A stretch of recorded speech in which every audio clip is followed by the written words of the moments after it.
Bonjour tout le monde et bienvenue sur le test le plus objectif du monde sur Assassin's Creed Odyssey. Pour commencer, sachez que pour parfaire ce test, je suis passé à la vitesse supérieure, je suis parti en Grèce. J'étais accompagné de plein d'escortes françaises qui ne savaient pas aligner deux mots. À moins que je me sois juste endormi devant la télé.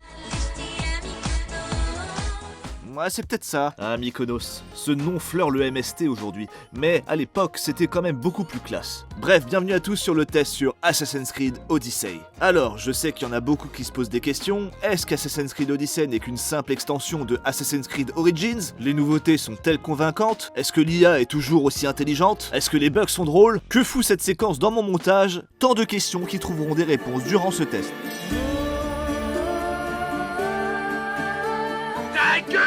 Bien, Assassin's Creed Odyssey est sorti le 5 octobre 2018, le jeu se déroule en Grèce antique et plus exactement 431 ans avant Jésus-Christ. Je ne vais pas vous mentir, comme beaucoup de monde, je m'attendais à une grosse extension d'Assassin's Creed Origins. Je ne l'attendais donc qu'à moitié, je pensais y jouer puis passer à autre chose, vu ce qu'on nous avait annoncé aux premiers abords. Après tout, la première nouveauté qu'on nous a vendue c'est... Vous allez pouvoir choisir votre sexe.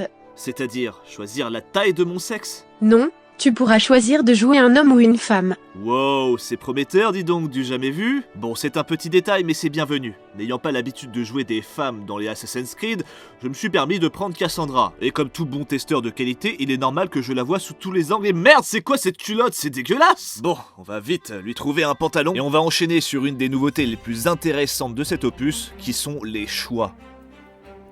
Et qui dit choix, dit conséquence. Je vous avoue que cette nouveauté, je l'attendais au tournant. Alors forcément, de temps en temps, on a l'impression que le choix est secondaire, et on sait que quel qu'il soit, il terminera sur la même ligne conductrice du scénario. Mais d'autres sont beaucoup plus poussés, et détermineront définitivement la suite de votre aventure. Vous le savez, durant mes tests, je n'ai pas l'habitude d'appuyer les points positifs, mais celui-ci est particulièrement couillu. Vous allez vous retrouver face à des dilemmes dignes de The Witcher 3, qui est à mon avis la plus grosse source d'inspiration pour cette partie-là du jeu, ce qui n'est pas pour me déplaire. Et puis d'un côté, il vaut mieux qu'il s'inspire de bons jeux comme The Witcher 3 que des saloperies comme Fortnite. N'est-ce pas Call of Duty Black Ops 4? Les mecs peuvent tirer dans l'eau, c'est stupide. Cela dit, ça n'a pas empêché à Ubisoft de faire un clin d'œil au Battle Royale à travers une séquence où vous devrez être le dernier survivant sur 100 participants. Bon, une autre nouveauté, mais qui nous revient des anciens opus, c'est évidemment le bateau. Bon, par contre, les combats, je suis pas fan, hein.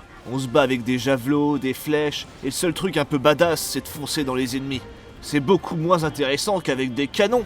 Imbécile! Les canons n'existaient pas à cette époque. Ah ouais, et la licorne que j'ai achetée à un marchand, ça existait ça par contre? Oh, et tant qu'on parle des choses un peu abracadabrantes, vous connaissez le supplice de la planche, où on pousse un prisonnier par-dessus bord afin qu'il nourrisse les requins. Et ben maintenant vous avez le supplice du requin. Vous faites marcher le prisonnier sur un requin jusqu'à ce qu'il passe par-dessus bord pour qu'il nourrisse les planches. Incroyable, non? Délicieux. Alors donnez-moi des canons, bordel, on n'est pas à ça près. N'oublions pas non plus que vous pourrez fouiller les fonds marins, où que vous soyez, quand vous voulez, vous pouvez vous taper une petite baignade. Attention toutefois, parfois ce seront les fonds marins qui viendront à vous. Mais c'est une autre histoire. Ah, les baleines, elles se font pas chier quand même, hein. Outre cela, vous pourrez recruter des lieutenants sur votre navire, qui vous donnent des bonus et qui vous aident lors des abordages. Ah, les abordages, c'est Smash Bros mêlé en vrai. Suffit de les faire tomber de leur bateau, les requins se chargent du reste. Bon, pour terminer sur les nouveautés, on a aussi un système de bataille à grande échelle et de conquête de territoire. Ça consiste à affaiblir un territoire et ensuite se taper sur la gueule façon Dynasty Warrior. Mais tout ça c'est de la pisse de chat comparé à la nouveauté que je vais vous annoncer, parce qu'enfin, dans Odyssey, on peut tuer les poulets. Et oui, dans Origins on ne pouvait pas. Avouez Ubisoft, c'était une réponse à ma note. Ils peuvent même nous attaquer ces enfoirés. Que dis-je, ils peuvent même nous tuer. C'est des poulets templiers. Ah merde, j'ai failli oublier le plus important.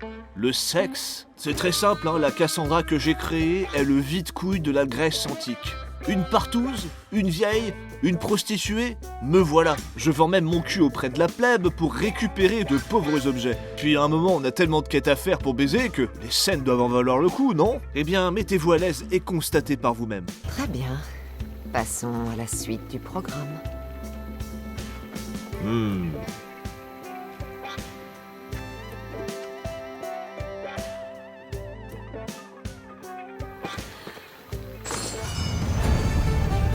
Alors, vous avez kiffé? Bon, je sais pas si les scènes sont volontairement une fondue au noir ou si ça a été annulé ou supprimé, mais il manque quand même un petit quelque chose. Surtout que les romances n'apportent absolument rien. Moi, on me vend la Grèce antique, je me dis il y a quand même Aphrodite, la déesse du cul. Eh ben non, même pas un téton à se mettre sous la dent. Par contre, des bites, en veux-tu, en voilà. Vous avez des salades de bites, que dis-je, des farandoles de bites. Vous avez même les plus grosses bites du monde du jeu vidéo, enfin ça n'a aucun sens. Et puis merde quoi, depuis Far Cry 5, il n'y a plus aucun nichon dans les jeux Ubisoft. Et comme je dis toujours, plus il y a de nichons, plus il y a d'immersion. Bon, vous vous en doutez, je n'ai parlé que des choses nouvelles, mais un tas de trucs a été amélioré depuis Origins. Par exemple, vous vous rappelez des Philaques, les bâtards qui nous traquaient pour nous faire la peau.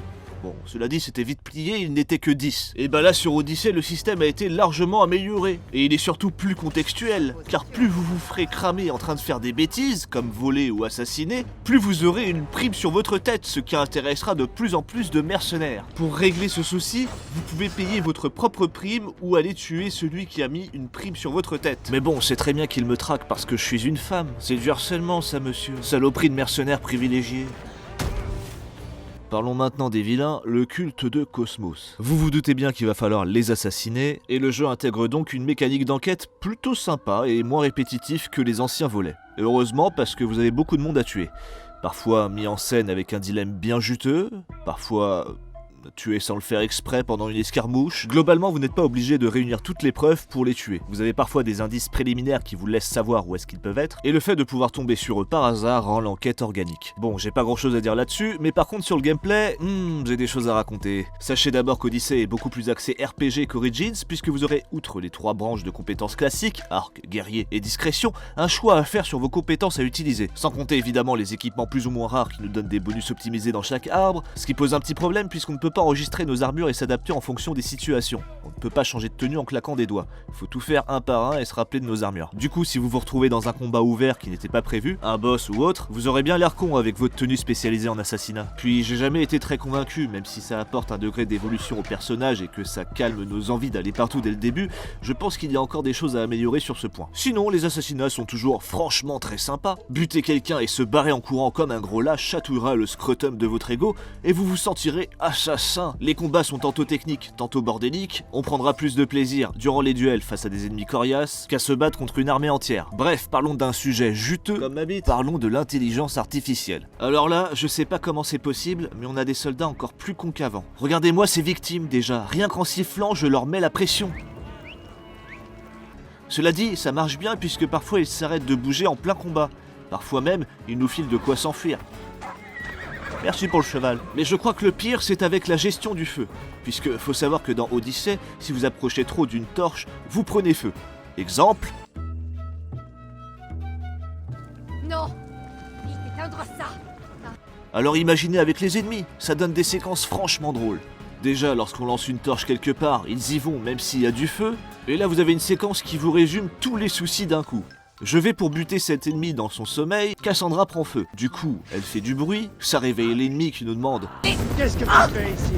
On fout involontairement le feu à la tente, l'ennemi retourne se coucher dans le feu. Tout va bien dans le monde de l'IA. Allez, voyons ce qu'en pense la presse et après on passe à la note. Alors voyons. Bon, pour ce qui est de jeuxvideo.com, tout est là. Bon, en même temps, c'est pas Logan qui teste, donc on peut s'attendre à ce que ce soit quelqu'un de professionnel qui s'en occupe. D'ailleurs, il me rappelle même de parler de la sensation de liberté que procure le jeu, puisque tout ce qui est visible est visitable, de la plus petite île aux fonds marins les plus obscurs. Je pense personnellement qu'on arrive à un nouveau niveau d'open world et que Shadow of the Tomb Raider et ses 3 quêtes annexes et son monde ouvert inutile auraient eu au mieux 8 sur 20 s'il était sorti après ce Assassin's Creed Odyssey. Bref, passons à Gameblog. Ouais, alors, Grèce en kit... Ok. Gamecult. Alors, dans les défauts, des petits bugs. Des petits bugs.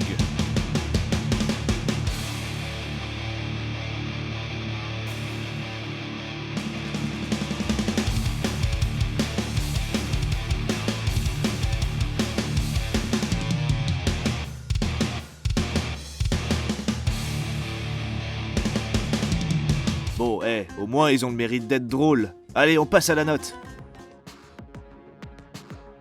Bon, j'ai constaté un détail dans le jeu qui est extrêmement anachronique et qui nuit à mon immersion. Vous le savez, je suis un professionnel, du coup je vais au fond des choses. En effet, la culotte de Cassandra et tous les personnages de Assassin's Creed Odyssey m'ont mis la puce à l'oreille. Du coup je me suis renseigné, est-ce qu'à l'époque ils utilisaient des culottes? Et la réponse est non. Impossible, répond Adeline Grand-Clément. Les Grecs ne portaient pas de culottes. Elles étaient même considérées comme un vêtement pour barbares. Mais qui sait? Peut-être est-ce une fake news? Je l'ai donc contactée par mail, ce à quoi elle m'a répondu: bonjour, a priori non, pas de sous-vêtements spécifiques, si ce n'est probablement des linges en période menstruelle. Cordialement. Il n'est donc pas négociable de dire que ce jeu est irréaliste. Sur 20! Bon, pour vous fournir ce test, j'ai joué 80 heures. Autant dire que j'ai pris un peu de plaisir quand même. Du coup, si ça vous a fait marrer, n'hésitez pas à voir les autres tests. Si vous voulez partager ce test, n'hésitez pas à venir sur le Discord en description et de mettre le lien où vous avez partagé la vidéo dans Opération Partage. Ça me permet de lire des avis externes et de m'améliorer. Sur ce, bisous tout le monde et à la prochaine sur Black Ops 4.